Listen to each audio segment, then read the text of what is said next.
الرحیم السلام علیکم محترم ناظرین، آج کے اس ویڈیو میں ہم پیش کرنے جا رہے ہیں ایک ایسا دلچسپ واقعہ جسے سن کر آپ حیرت میں پڑ جائیں گے۔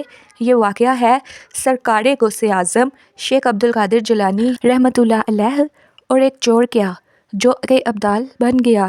یہ واقعہ بہت ہی دلچسپ ہونے والا ہے، لہٰذا میری آپ سب سے مؤدبانہ گزارش ہے کہ میرے اس واقعے کو اینڈ تک سمجھنے کے لیے میری اس ویڈیو کو آخر تک ضرور دیکھیے گا۔ محترم ناظرین کرام، یہ واقعہ ایک شخص کا ہے جسے زندگی میں کوئی بھی پیر نہیں ملا تھا، اور اب یہ شخص 60 سال کا ہو چکا تھا، یعنی کہ 60 سال کی عمر تک اس سے کوئی بھی پیر بیعت ہونے کے لیے نہیں ملا تھا۔ تعجب کی بات یہ تھی اس کی بیوی مرید تھی، اس کے بچے بھی کسی نہ کسی پیر کے مرید ہو چکے تھے، لیکن یہ شخص جسے اب تک کوئی بھی پیر سمجھ میں نہیں آیا تھا، اس آدمی کے ساتھ یہ پریشانی تھی کہ جب بھی کوئی پیر علاقے میں داخل ہوتا اور اسلام کی تبلیغ کیا کرتے تھے تو یہ شخص انہیں اوپر سے نیچے تک دیکھا کرتا تھا۔ اگر کوئی پیر صاحب 99% تک بھی پرفیکٹ ہوتے بلکہ ان کے اندر کوئی بھی خامی نہ ہوتی تو یہ شخص ان میں کوئی نہ کوئی کمی نکال ہی لیا کرتا تھا۔ اس سے کسی بھی پیر میں کوئی بھی خوبی نظر نہیں آتی تھی، یہ یاد تک کوئی بھی پیر نہیں بنا سکا تھا۔ اگر کوئی پیر صاحب دایاں پاؤں کے بجائے بایاں پاؤں پہلے جوتے میں رکھ دیتا تو یہ شخص کہتا کہ نہیں یہ پیر بنانے کے قابل نہیں ہے۔ یوں وہ ہر پیر میں کوئی نہ کوئی خامی نکال ہی لیا کرتا تھا، کسی کی خوبیوں پر اس کی نظر نہیں رہتی تھی۔ ایک دن یہ شخص اپنے گھر پہنچا تو اس کی بیوی نے کہا، آپ کوئی نہ کوئی پیر بنا لیں ورنہ زندگی اور موت کا کوئی بھروسہ نہیں ہے۔ اگر بنا پیر کے آپ اس دنیا سے تشریف لے گئے تو بہت برا ہوگا، اور بڑے بزرگوں کا کہنا بھی یہی ہے کہ جس کا کوئی پیر نہیں ہوتا اس کا پیر شیطان ہوتا ہے۔ لیکن اس شخص نے اپنی بیوی کو بھی کہہ دیا کہ چل ہٹ، مجھے تانے دیتی ہے، جب تک مجھے کوئی صحیح پیر نہیں ملے گا میں مرید نہیں بنوں گا۔ وہ اس کی بیوی نے کہا، یہ بات تو آپ کی ٹھیک ہے، زندگی اور موت کا کوئی بھروسہ نہیں ہوتا، اگر میں مر گئی تو قیامت کے دن میں اپنے پیر صاحب کے ساتھ اٹھوں گی، لیکن اس وقت آپ کیا کریں گے؟ زندگی کا کوئی بھروسہ نہیں ہے۔ بیوی کی بات سن کر اس شخص کا دماغ ایک دم جاگ اٹھا۔ اس نے کہا، یہ بات تو میری بیوی نے بالکل ہی ٹھیک کی ہے، زندگی اور موت کا کوئی بھروسہ نہیں ہے۔ اگر ایسا ہوا کہ میں صبح کا سورج نہ دیکھ پاؤں تو میرا کیا ہوگا؟ یہ خیال اس کے دماغ میں آیا ہی تھا کہ اس شخص نے عشاء کی نماز پڑھی اور بستر لگایا اور بستر پر لیٹ گیا۔ وہ اسی خیال میں گم تھا اور اسے نیند بھی نہیں آ رہی تھی۔ وہ اس خیال کے بارے میں سوچ رہا تھا کہ اگر میں مر گیا اور بنا پیر کے اس دنیا سے چلا گیا تو میرا حشر کیا ہوگا؟ اس بندے کا دماغ چل پڑا تھا کہ آخر وہ کیا کرے۔ رات کا جب تیسرا پہر لگا تو یہ شخص اٹھ کر بیٹھ گیا اور اس نے اللہ تعالیٰ سے وعدہ کیا کہ یا اللہ، بہت ہو گیا، میں نے بہت نکتہ چینی کی لوگوں میں بہت دیکھا اور بہت عیب تلاش کیے اور ان کی خوبیوں کو نہ دیکھا بلکہ ان کی خامیاں ہی دیکھتا رہا۔ اب کچھ بھی ہو، اب میں کچھ بھی نہیں دیکھوں گا۔ اے میرے پروردگار، میں تجھ سے وعدہ کرتا ہوں کہ میں ابھی گھر سے باہر نکلوں گا اور جس انسان پر بھی میری نظر پڑے گی میں اسی کو اپنا پیر بنا لوں گا، چاہے کوئی بھی انسان ہو، چاہے وہ جیسا بھی انسان ہو۔ یہ وہ اپنے گھر سے عہد کر کے نکل گیا۔ اس نے دیکھا کہ سامنے چوروں کا قافلہ جا رہا تھا جس میں تمام چور چکے تھے، اور اس قافلے میں جو چور سب سے پیچھے تھا وہ اس شخص کے سامنے آ گیا۔ جیسے ہی وہ شخص اس کے سامنے آیا تو دیکھا کہ اس نے اپنا چہرہ چھپا رکھا ہے، کیونکہ چوروں نے تو اپنا چہرہ چھپایا ہی ہوتا ہے۔ پھر اس بندے کو اپنا وعدہ یاد آیا کہ جو بندہ بھی میرے سامنے آئے گا میں اسے اپنا پیر بنا لوں گا۔ اپنے اس وعدے کے تحت اس شخص نے نہ آؤ دیکھا نہ تاؤ دیکھا اور اس شخص کا پاؤں پکڑ لیا اور کہنے لگا کہ پیر صاحب، مجھے اپنا مرید بنا لیجئے۔ وہ شخص جو چور تھا اسے اوپر سے نیچے تک دیکھ رہا تھا کہ یہ مجھے پیر صاحب کیوں کہہ رہا ہے۔ وہ چور اسے سمجھاتے ہوئے کہنے لگا کہ بھائی، کیا میں تمہیں پیر نظر آتا ہوں؟ میں تو خود کسی کا مرید نہیں ہوں، تو پھر میں تمہارا پیر کیسے ہوا؟ وہ شخص کہنے لگا کہ مجھے اس سے کوئی مطلب نہیں، میں نے تو اپنے رب سے وعدہ کیا ہے کہ مجھے جو شخص ملے گا میں اس کا مرید ہو جاؤں گا۔ جب میں وعدہ کر کے آیا ہوں کہ جو شخص ملے گا وہ میرا پیر ہوگا، اور تم مجھے ملے ہو اور تم آئے نہیں ہو، اللہ تعالیٰ نے تمہیں میرے لیے بھیجا ہے۔ تو وہ شخص حیرانگی سے کہنے لگا کہ اے بھائی، اے پاگل آدمی، میں چور ہوں، وہ جو سب سامنے جا رہے ہیں وہ سب بھی چور ہیں، اور میں تجھے کیا بتاؤں کہ میں نے اپنی زندگی میں کیا کیا گناہ کیے ہیں۔ اگر تم نے مجھے ایسے ہی پکڑ کر رکھا تو میرا قافلہ مجھ سے دور چلا جائے گا۔ وہ شخص بھی بڑا اڑیل تھا، وہ کہنے لگا نہیں نہیں، آپ جو کوئی بھی ہو، چاہے چور ہو چاہے گناہ گار ہو، پہلے مرید کرو پھر چلے جانا۔ وہ چور کہنے لگا کیا پاگل آدمی ہے، میں تجھے مرید کروں، میں تو خود خطرے کے نشان کے اوپر چل رہا ہوں، یعنی میرے گناہ اتنے زیادہ ہیں کہ میں تو خود کا بھی نہیں کہہ سکتا کہ میری آخرت کیا ہوگی، میں تجھے کیسے مرید کر لوں، میں تو بہت بڑا چور ہوں۔ اس چور نے اس شخص کو اپنے تمام گناہ بتائے تاکہ یہ شخص اس سے دور ہو جائے، لیکن وہ شخص تھا کہ جو کہ بڑا ہی ضدی تھا، اس نے اس کے پاؤں اور زیادہ مضبوطی سے پکڑ لیے اور کہنے لگا اب تو میں بالکل بھی تجھے نہیں جانے دوں گا، اب میں تجھے بالکل بھی نہیں چھوڑوں گا۔ چور نے پوچھا ایسا کیوں؟ وہ کہنے لگا آج تک میرے سامنے جتنے بھی پیر آئے ہیں سب نے اپنی تعریفیں ہی تعریفیں کی ہیں، یا پھر ساتھ والے مریدوں سے ہمیشہ اپنی تعریفیں کرواتے رہے ہیں، تم تو اپنی تعریف نہیں بلکہ اپنی برائی بیان کر رہے ہو، میں سمجھ گیا کہ یہ سب نقلی تھے اور تم اصلی ہو۔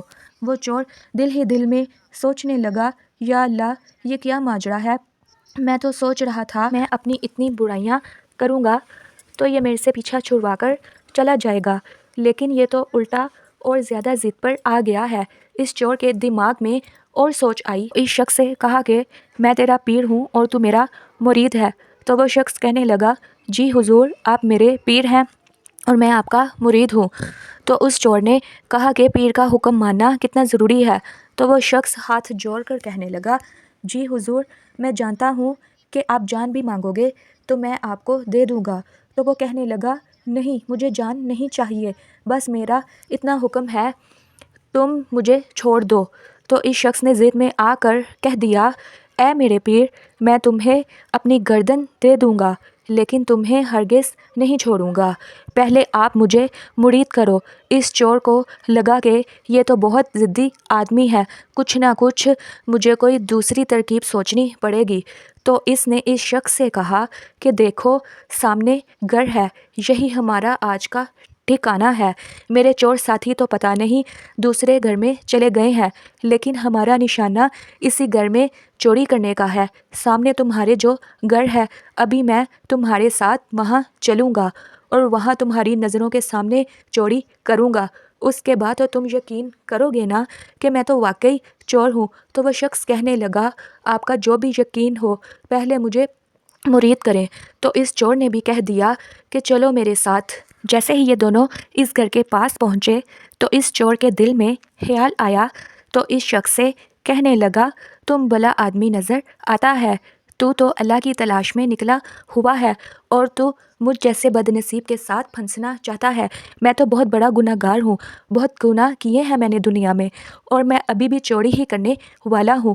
دیکھو گناہ کرنا تو گناہ ہی ہے، لیکن گناہ دیکھنا بھی بہت بڑا گناہ ہے، تم وہاں مت جاؤ، تم یہیں بیٹھ جاؤ، میں اندر جاؤں گا اور چوری کا مال لا کر تمہیں دکھاؤں گا، اگر تم کو پھر بھی مجھ پر یقین نہ آیا کہ میں چور ہوں، کوئی پیر نہیں ہوں، تو پھر میں تمہیں مرید کر لوں گا۔ اس شخص نے کہا ٹھیک ہے، وعدہ کرو۔ اس نے کہا ٹھیک ہے، میں وعدہ کرتا ہوں کہ میں تمہیں اپنا مرید بنا لوں گا۔ اس کے بعد وہ شخص اندر چلا گیا اور وہ شخص وہیں پر بیٹھ گیا۔ جب وہ اندر گیا تو پورے مکان میں اندھیرا تھا، اندر روشنی بالکل بھی نہیں تھی سوائے ایک چھوٹے سے چراغ کے۔ تو اس چور نے اندھیرے میں ہی ہاتھ پیر مارنا شروع کر دیے۔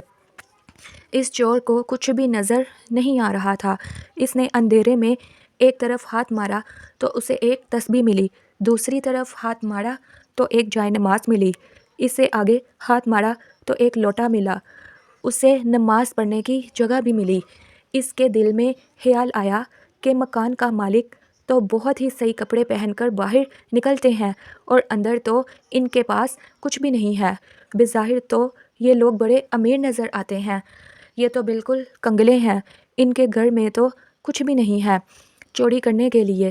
چور اس تلاش میں ایک کونے میں تھا اور ادھر دوسرے کونے میں پیرے پیراں جناب غوث اعظم حضرت شیخ عبد القادر جیلانی رحمۃ اللہ علیہ دیکھ رہے ہیں۔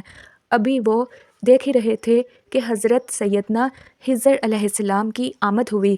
حضرت خضر علیہ السلام نے فرمایا، اے عبد القادر جیلانی، عراق میں کتب کا وصل ہو گیا ہے، صبح کا سورج نکلنے سے پہلے کسی کو کتب نامزد کر دیجئے۔ ناظرین کرام، اب ہمارے غوث اعظم کی شان کرامت دیکھیے۔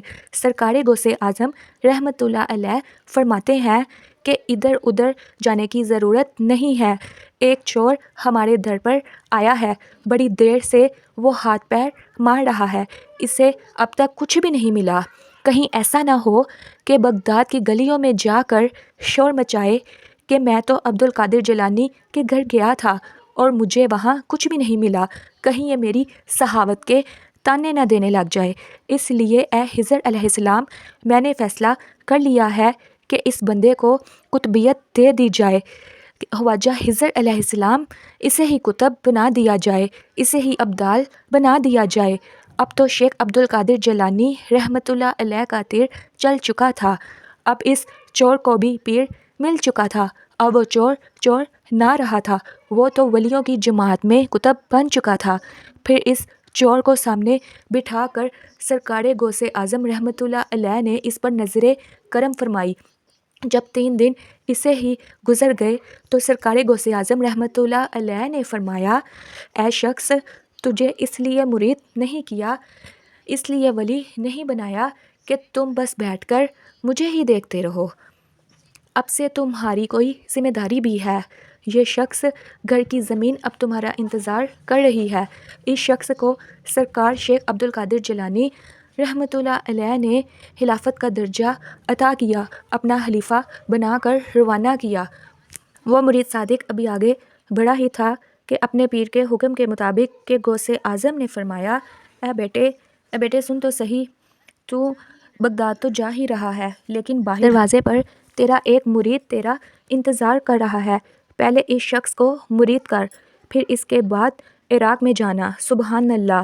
ناظرین کرام، یہ وہ شخص تھا جو آدھی رات کو پیر ڈھونڈنے نکلا تھا، اور سرکار غوث اعظم رحمۃ اللہ علیہ کی نظر کرم دیکھیے کہ انہوں نے ایک چور کو ابدال بنا دیا اور اسے یہ بھی بتا دیا کہ 3 دن سے تیرا ایک مرید جو رات میں تجھے ملا تھا وہ ابھی تک باہر بیٹھا ہے اور تیرا انتظار کر رہا ہے۔